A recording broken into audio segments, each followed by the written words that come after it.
You're listening to Veeam Partner Perspectives with Eric Doherty.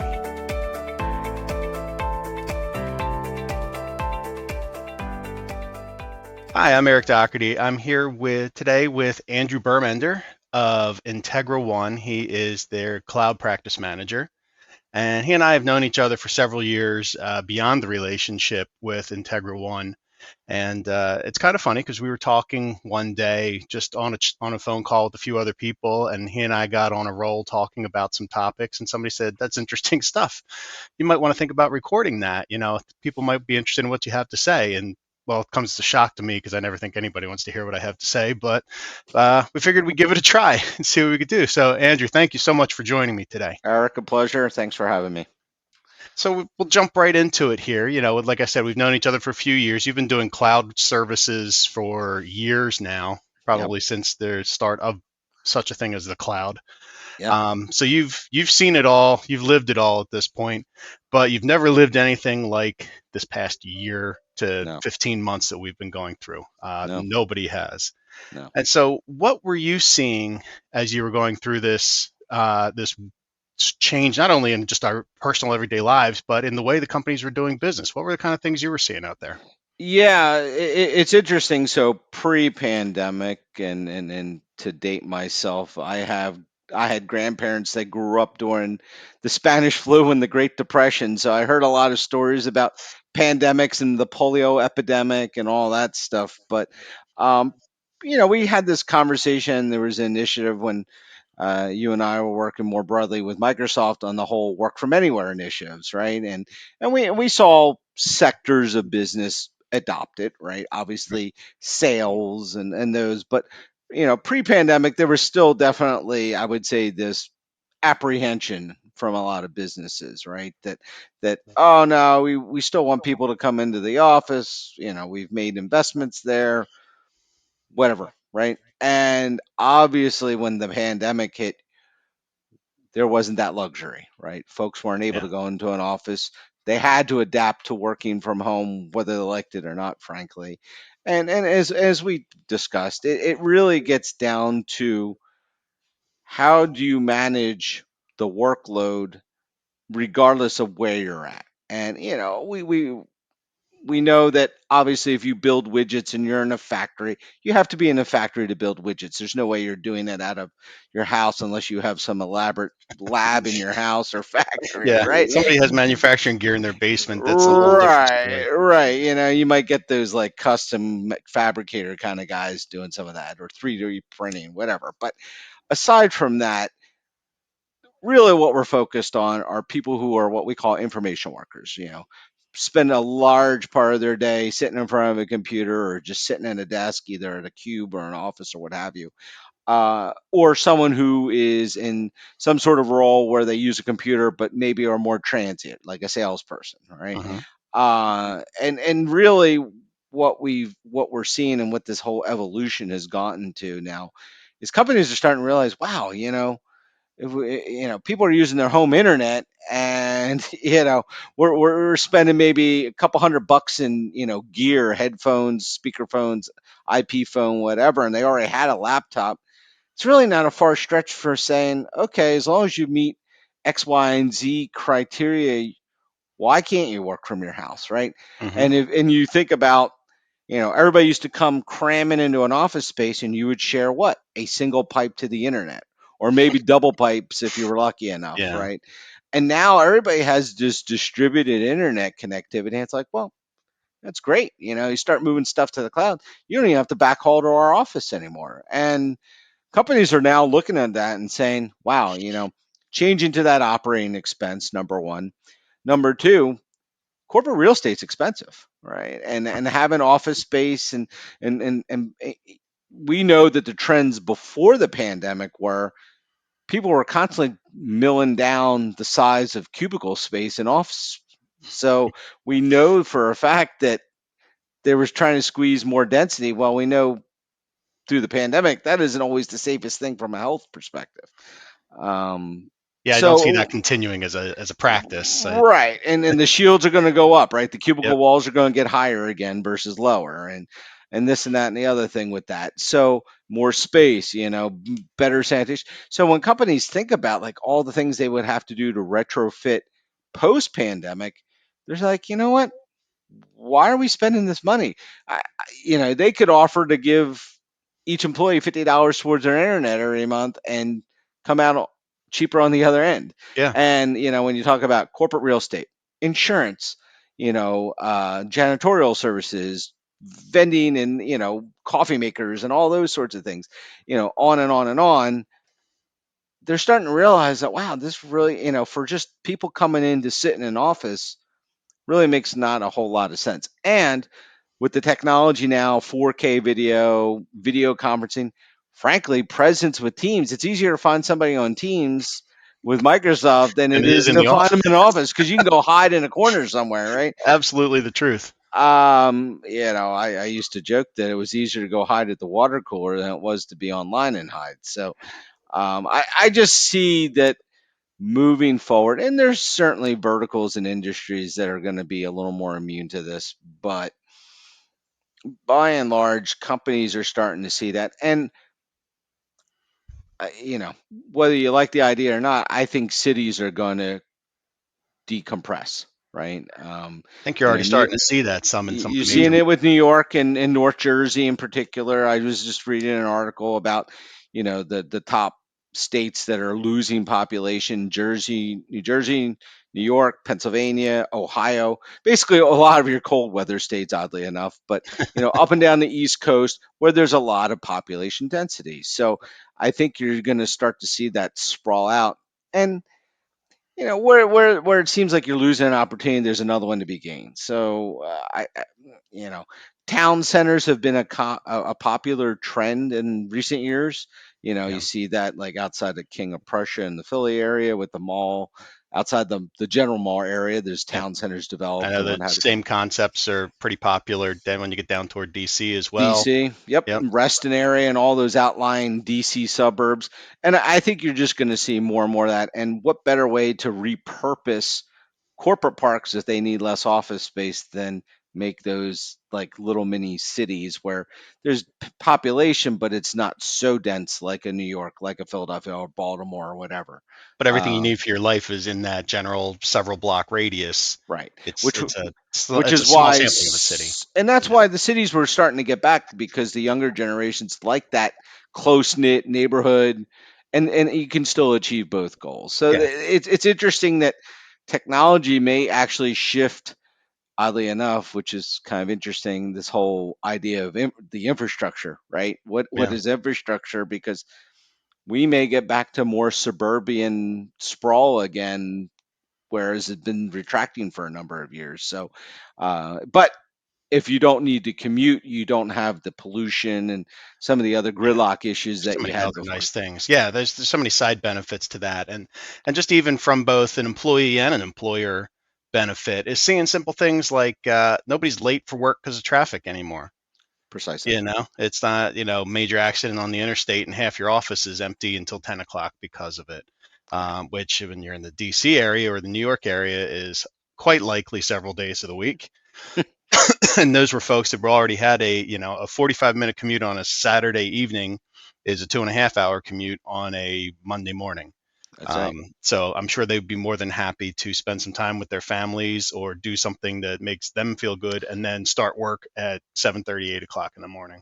And I think what you've seen trend wise is employees tend to actually work more hours working remote, even though they may have that flexibility to go run a kid to a doctor's appointment Hmm. or, go and do whatever, go to a kid's, little dance recital in the middle of the day at school, whatever, right? Yeah, That, okay, you might take an early lunch break to do something like that. You count that as your break during the day versus going to the water cooler, as we jokingly say, yeah, right? But they're, to your point, they're not commuting, so they're starting their day probably a half hour to an hour earlier. They're probably ending it an hour to a half an hour earlier, and they're probably taking a shorter lunch break in between yeah. And because I'd they're be just willing going to to. bet they're not only during that lunch break, unless they're actually running an errand, they've still got an eye on what's going on work with work. And I'd be willing to bet that many of those people, if they drop off, a little early, They're also the ones that are getting caught up on email or something else at 8 o'clock at night. After maybe the little ones go to bed, they're sitting there watching Precisely. a ball game or a show and catching Yeah. up on a couple things. There's It's definite benefits.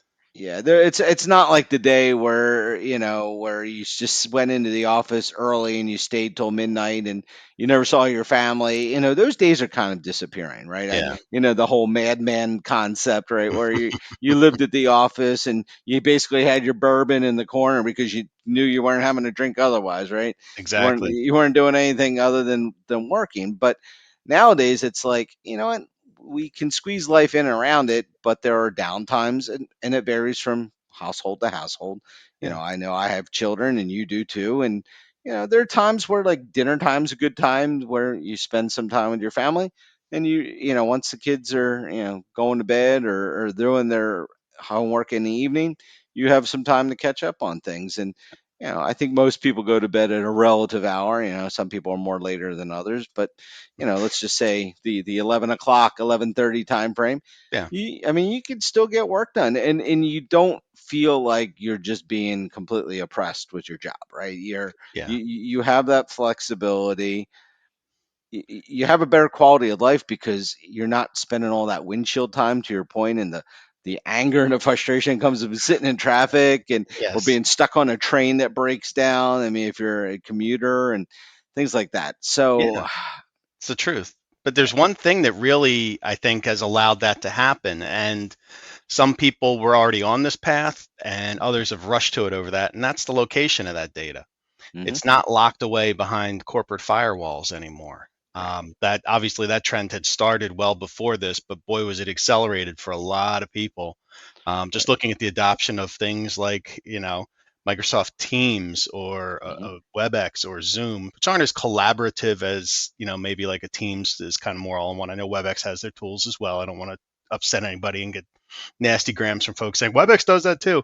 I know, but these tools are suddenly being adopted, like just thrown out there quickly. mhm, Um, and you hope that some thought has been going into it, but there's a lot of data that resides in those tools now, right. and but you want to give everybody the full use of it, but IT, a company, still needs to keep control of that data. But now you've thrown it all out the door because you had to. You remember we were 2 weeks we were supposed to do the 2 weeks at home on the quarantine Yeah, and then be back at it. So if we had gone with that theory, most of us wouldn't have even brought a computer home from the office. But thank right. goodness everybody planned a little better. And I do remember when it first started, you were saying, for folks that didn't have a laptop, you couldn't buy a laptop or a tablet anywhere That's for the right. for like the first 3 months because everybody had to buy them because now everybody needed something. But it's Yeah. all about where that data lives is really what it comes down to. And you've seen that quick shift, but have all considerations been taken for what it means to move that data? Well, and you make a great point that now what you find is a lot of organizations, some of the general productivity probably has moved greatly to the cloud. We've seen that with the advent of Teams, OneDrive, what have you.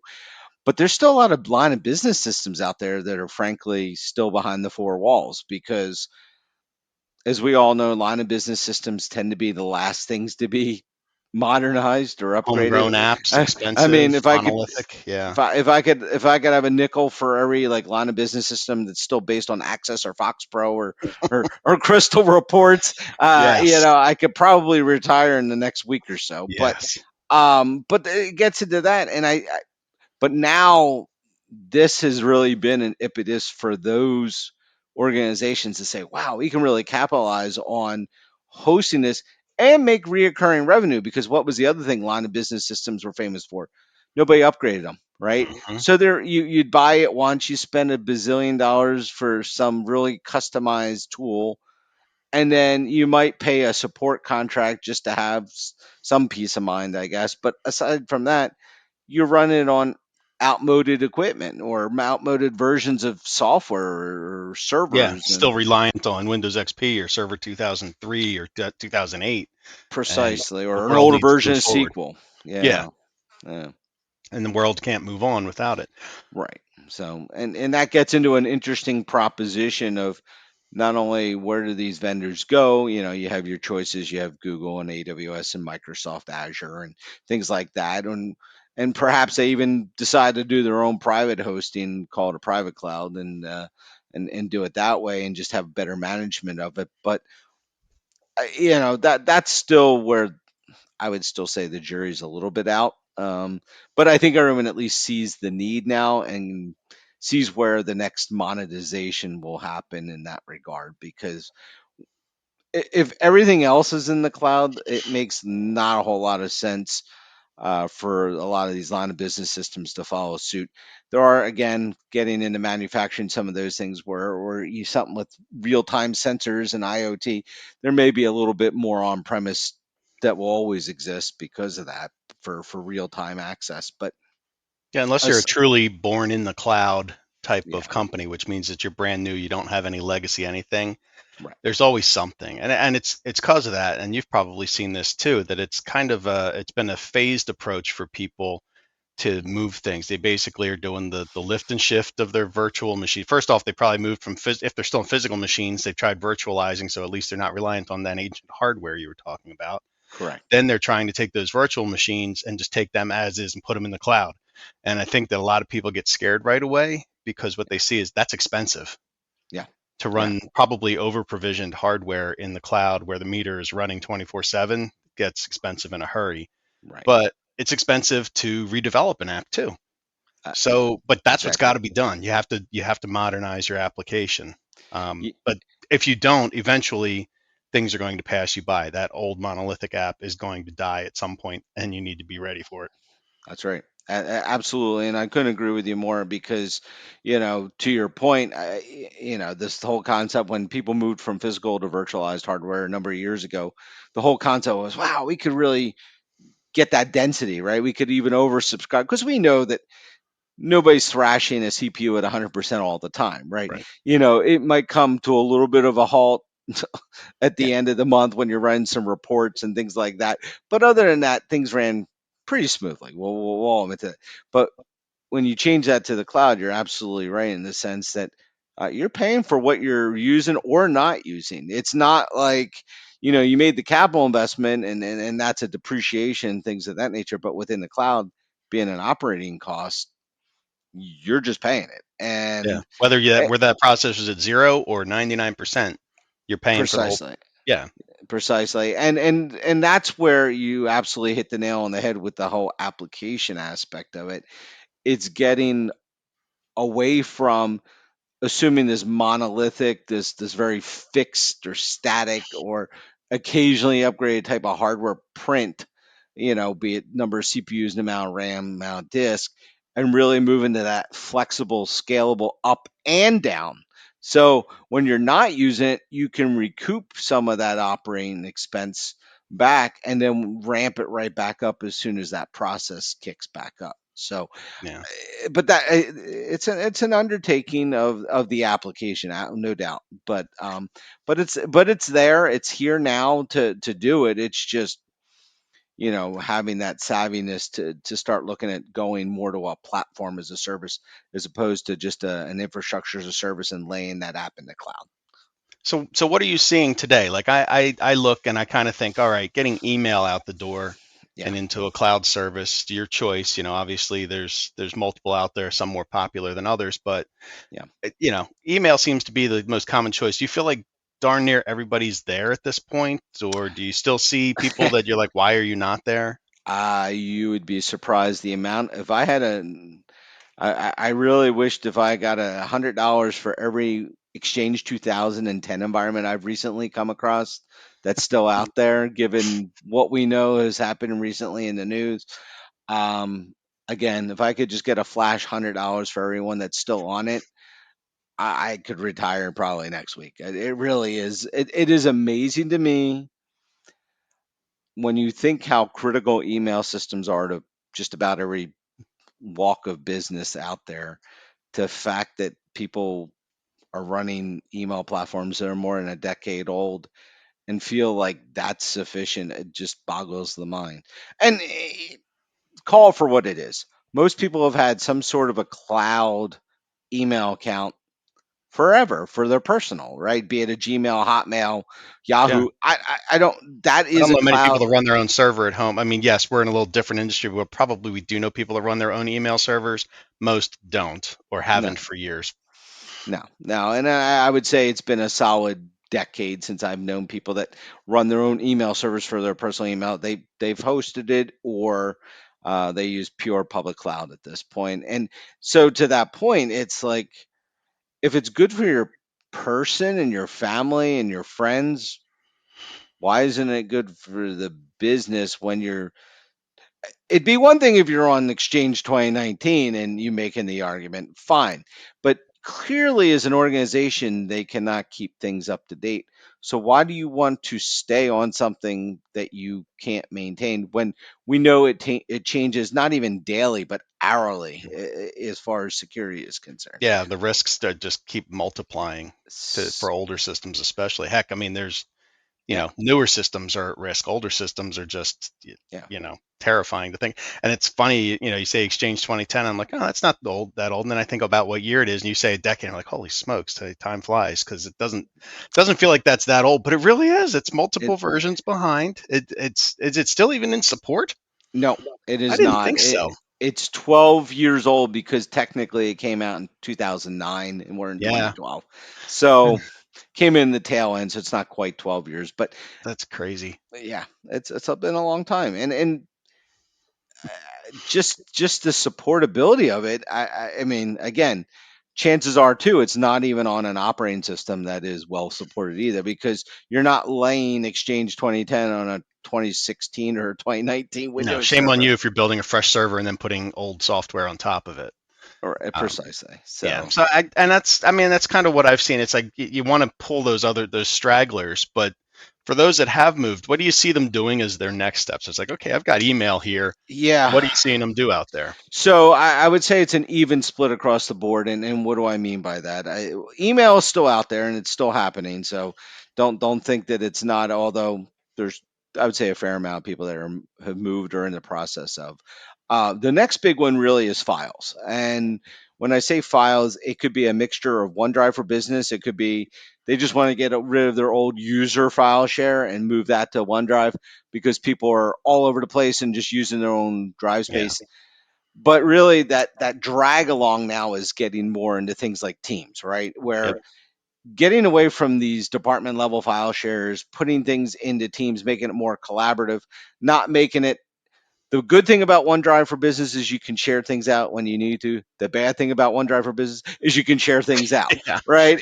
Because that was the one control user file shares had, was you're not just freely disposing your information to whomever you'd like. Yeah. Um, I understand why that is, and there are its useful purposes. I won't take that away, but I know people have used OneDrive for Business almost like an extended department file share, and I'm like, guys, you got to stop. You The amount of overhead you're putting on yourself to sharing out folders and files on OneDrive Yeah. versus putting it in a team and just moving all your files there is insane, literally. Congrats. You have a side job as a server admin now, basically. Yeah, exactly. keeping So, keeping permissions and making sure people have access. Yeah, and it's one thing to share, and that's how we do it. Here at Beam, it's like I'll share if we can't share anything outside that security shut off, which is probably for the best, even though it's frustrating sometimes because you want to share something real quick and you just can't. But whatever, security is security, and but it is nice to be able to do that. But at the same rate, as soon as I'm sharing the next file with somebody, if I feel like there's a trend, it's like let's build a channel for this mhm, and really do it. So now we've got data that we're not maintaining anywhere else. So even if I'm backing up, like at least if I back up my laptop, there's a copy of there's not even truly a copy of my OneDrive on my laptop anymore because so many things are set to download on demand. So you're right. not filling up your drive locally. That's right. So you can't even assume that you're getting that backed up if you're backing up the laptop. That's correct. And that goes back to the whole cloud model, which is, it's customers, I think, have this presumption that the cloud is, oh, Microsoft's got it all backed up, or Google, or whomever. And the funnier part is we say no, that's a shared responsibility. They're responsible for the high availability of the platform. In other words, if I went from a company, let's you have your Coca-Colas of the world, hundreds of thousands of employees, they got data centers across the planet. They have all kinds of high availability, redundancy, servers in multiple locations. If a mailbox fails on one spot, it could pick up on another. Most small organizations never had that flexibility. Their server goes down, they're just done, right? Right. They're out until it comes back up, or worse yet, they have to rebuild somewhere else. Or they never get back. I mean, Or, that's a common statistic that's quoted all the time is the number of businesses that fail after a catastrophe like that. precisely. So what Microsoft and Google and all of them are giving you is, hey, look, you can sustain a quote unquote server hit and not worry about being down. But your data is still your data. You're still responsible for, not the, I just deleted something, I need to go retrieve that within 30 days. That's fine. It's, oh my god, Joe deleted something 6 months ago and I need to go retrieve something from 6 months ago. That's your responsibility as an organization, and you have to define what is your retention and backup strategies, and what, do you even, maybe you have a corporate policy, you know what, you deleted something, that's on you. But I would imagine a lot of regulated industries might have something to say about that. So Yes. um, Well, it goes back you to see that. that for sure. Yeah, and you're right. You absolutely see that. And you see, the other example that I always like to use is not so much that I'm looking for a file from 6 months ago, but your example, not Joe deleted this file 6 months ago. Joe was let go 6 months ago. And the Mhm. way that these cloud services are is like if you're not licensed, you've got a countdown timer that your data is going to be auto deleted and it's gone, Right, gone after right, that happens. right. So you need a way to make sure that that data is there. If you, like you said, if you have a retention policy, you better make sure that you have a copy of that data. Just saying, oh, we forgot to back it up, or oh, we don't back that up Yeah. matters. You can't, I don't think you can get away anymore with just saying we don't back up user shares, which is Yeah. essentially what saying not backing up OneDrive is. Because quite frankly, every document that I work on is in my OneDrive now. Hmm. For better or for worse, I don't connect to corporate shares. I don't even know if we have them. I wouldn't know what to do with them if we did. I don't sit in an office. Yeah. I don't connect to a VPN. There's nothing I need to connect to a VPN to do anymore. So you have that, you have the data all on that OneDrive. What would happen if I left? There's probably something that for somebody who would take over my role that might be interesting to them. A lot of Right. that though is also shifting to teams because we work in pods here. Hmm. And so something that I create is, for one pod is going to be interesting. I work in 3 different pods in the role I'm in. So something that I work with in pod A is going to be interesting to pod B and C. So it might be nice to put a copy out there for them to see too. Or Right. someone needs to refer back. You had that really great slide you did a couple months ago. Yeah. Where is it? It's somewhere out in Teams. Yeah. Yeah. And that gets into an interesting point you bring about teams. Like, I think people have this concept from just drudging all the way back to the NDS days, right? I'm gonna Mm, date myself once again.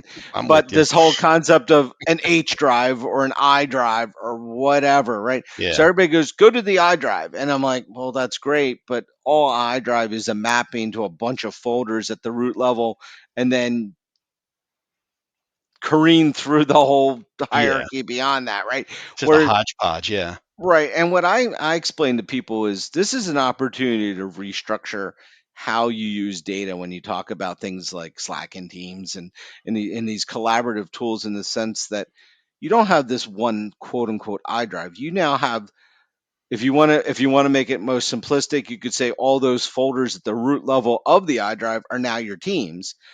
Chances are that's probably not a very accurate statement. What you probably need to consider is the following: my departments each have their own team for department level Hmm. things, and that's internal. That could also be best, practice levels, things like that, right? Pods for general information, things like that. When you talk about things like customers, or anything external to your organization, then you have to really think deep about, how do we want to structure it? Do we want each of our customers to be a team? Because if you think about, like, what I do a lot of consulting. They have multiple projects. So, customers, the customer, they don't really change, but they might have a network security project. They might have a migration project. They might Yeah. have, It's a a different team for penetration everyone. test. Yeah. And they're different teams, but it's all the same customer. And in our business anyways, there's not that necessary restriction. But if you really do need to have something like the penetration testing group will have their own team for their group. Now, all their tools are specific to them.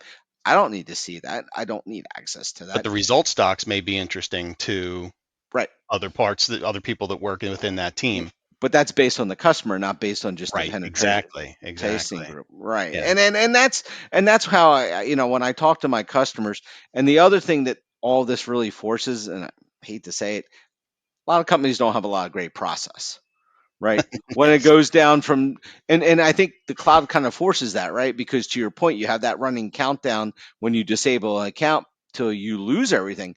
So what is the process from when an employee either leaves willfully or unwillfully from an organization? You know, what do you do with their OneDrive? Yeah, who's responsible for that? Do you just shift everything to to their manager, to a folder? So, and it doesn't have to be like Which is great till step the by manager leaves. Now nobody can find anything because it's now 3 generations away from where it started. right. Or you build a common area where you're saying, look, you have a, you know, maybe it's a SharePoint site for terminated employees, and each folder represents a terminated employee, and you move the files there, right? It Yeah. still goes against the same quota as a team, but it's not as shielded as like a OneDrive Yeah. quota, but at least it gives you a way to go get that information down the road, and you can restrict access to the site to hiring managers and whoever you need to within the organization. But You know what's even better? Back it up. You already said that there's no backups out there. So, I mean, yeah, hey, I work for Veeam, so we sell these cool products, yeah, and so it's, there's no reason you shouldn't be. So when an employee leaves, it's like, okay, we got the last backup of them before they were deleted. Perfect. Now you we can have delete that it. for whatever our retention period is. Account gets deleted, you don't care. You have the data because Right. the business is all about the data. I mean, quite frankly, what's the number one thing I think we make in this country anymore? I think it's It's data. it's data. Sure, we don't absolutely. we don't most places don't make things. I mean, yeah, I don't think anybody's held a box of software with, even still, if you're holding a CD, it's pretty useless unless you have something that can read the ones and zeros. We're making ones and zeros all day. Yeah. So, you need a way to make sure that that's protected. And somebody that I work with, I wish I could remember who so I could credit them, but they said a simple phrase: if it was important enough for you to back up when you had it on prem, when you were running that Exchange 2010 server, it's why is it not important enough to back it up just because you have it on somebody else's server? Which, the old joke is that that's all the cloud is. There is no cloud; it's just someone else's server. It's the truth. Yeah. The cloud's a nice marketing name, but really what you want to call it is direct vendor hosted Yeah, environments, it's right? not as sexy. Yeah, but Yeah, it isn't, and that's the thing, right? And yeah, and when you start talking, and probably where the word cloud came from was when someone goes, well, that sounds pretty nebulous. Well, yeah, it is. That's yes, the cloud, right? So yes, now you are in the cloud. It's nebulous. yeah, But you're exactly right, and in fact, I would make the argument if you don't have control over it, that's even more of a reason to make sure it's backed up, because hmm, if you need it and you don't have direct access to it, and at least the backup is something you have access to, then by all means, yeah, you can do that. And there's like I said, there's so many options out there now, and and just putting the Microsoft cap on, when you talk about Microsoft, data really exists only in two places if you think about it, right? I mean, you can argue, well, OneDrive is different from SharePoint and Teams and all, but it is all SharePoint online storage. It all exactly. is a site collection. The only thing that differs from that is email, which is Yeah, Exchange Online.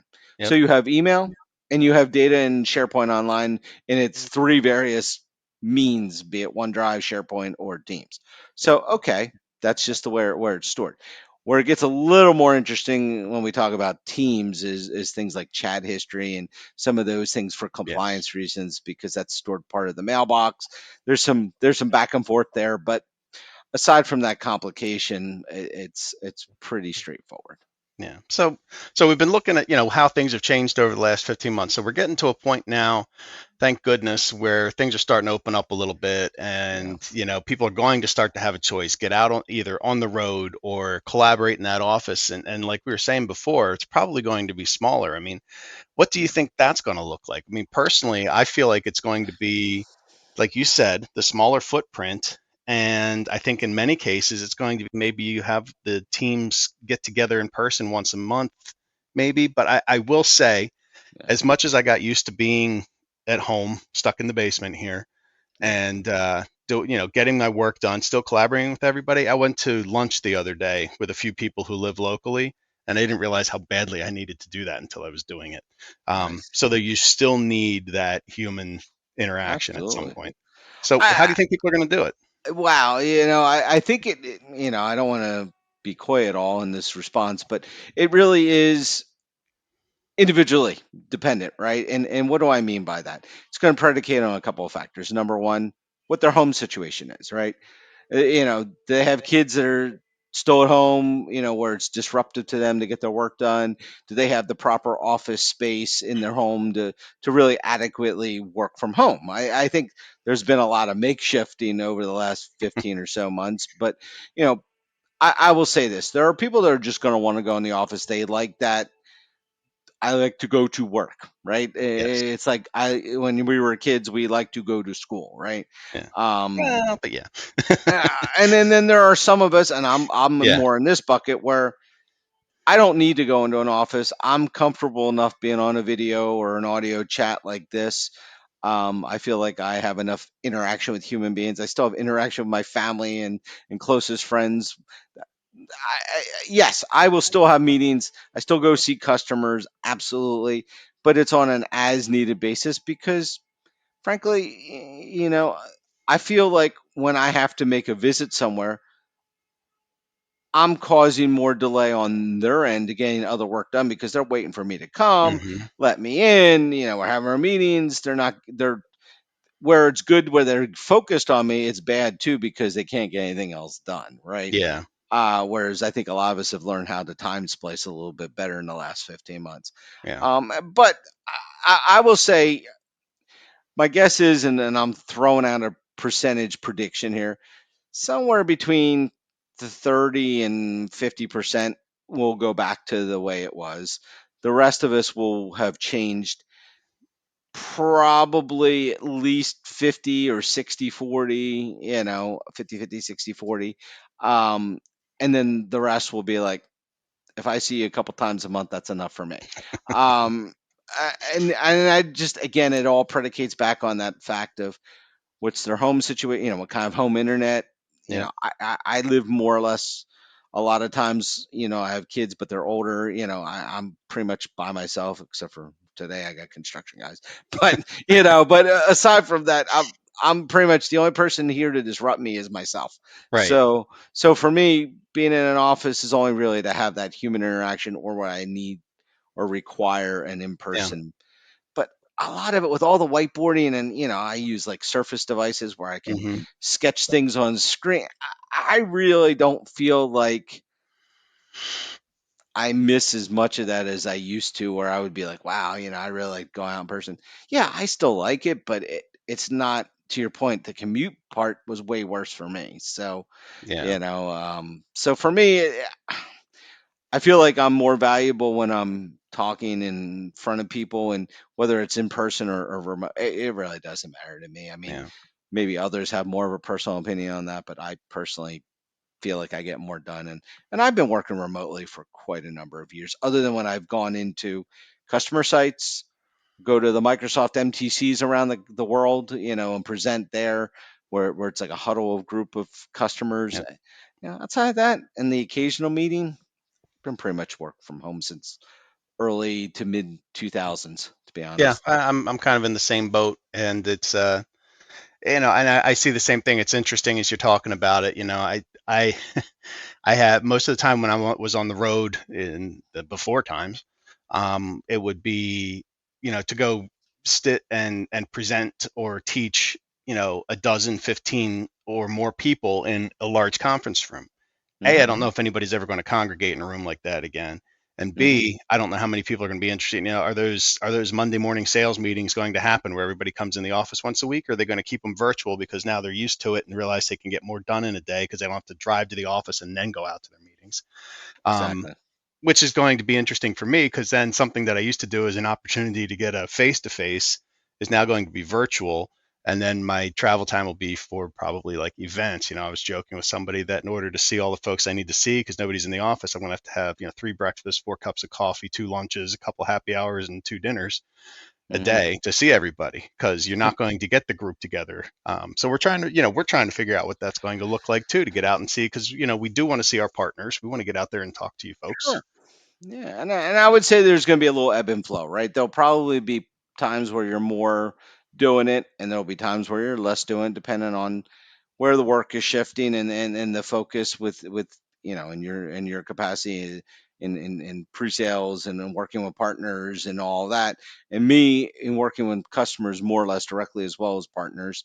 Um, I will say there's one plus, and I have a son who's fairly introverted, and I will say introverts have really blossomed under this pandemic, which is Thriving, kind of yes. ironic to say those words in the same sentence. But what they have felt, and he was entirely remote this whole year and half of last year, as it turns out.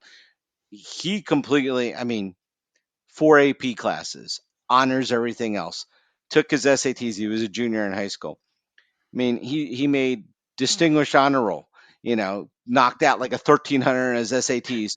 Took 4 AP exams, and we're still waiting to hear results, but feels pretty comfortable on at least most of them.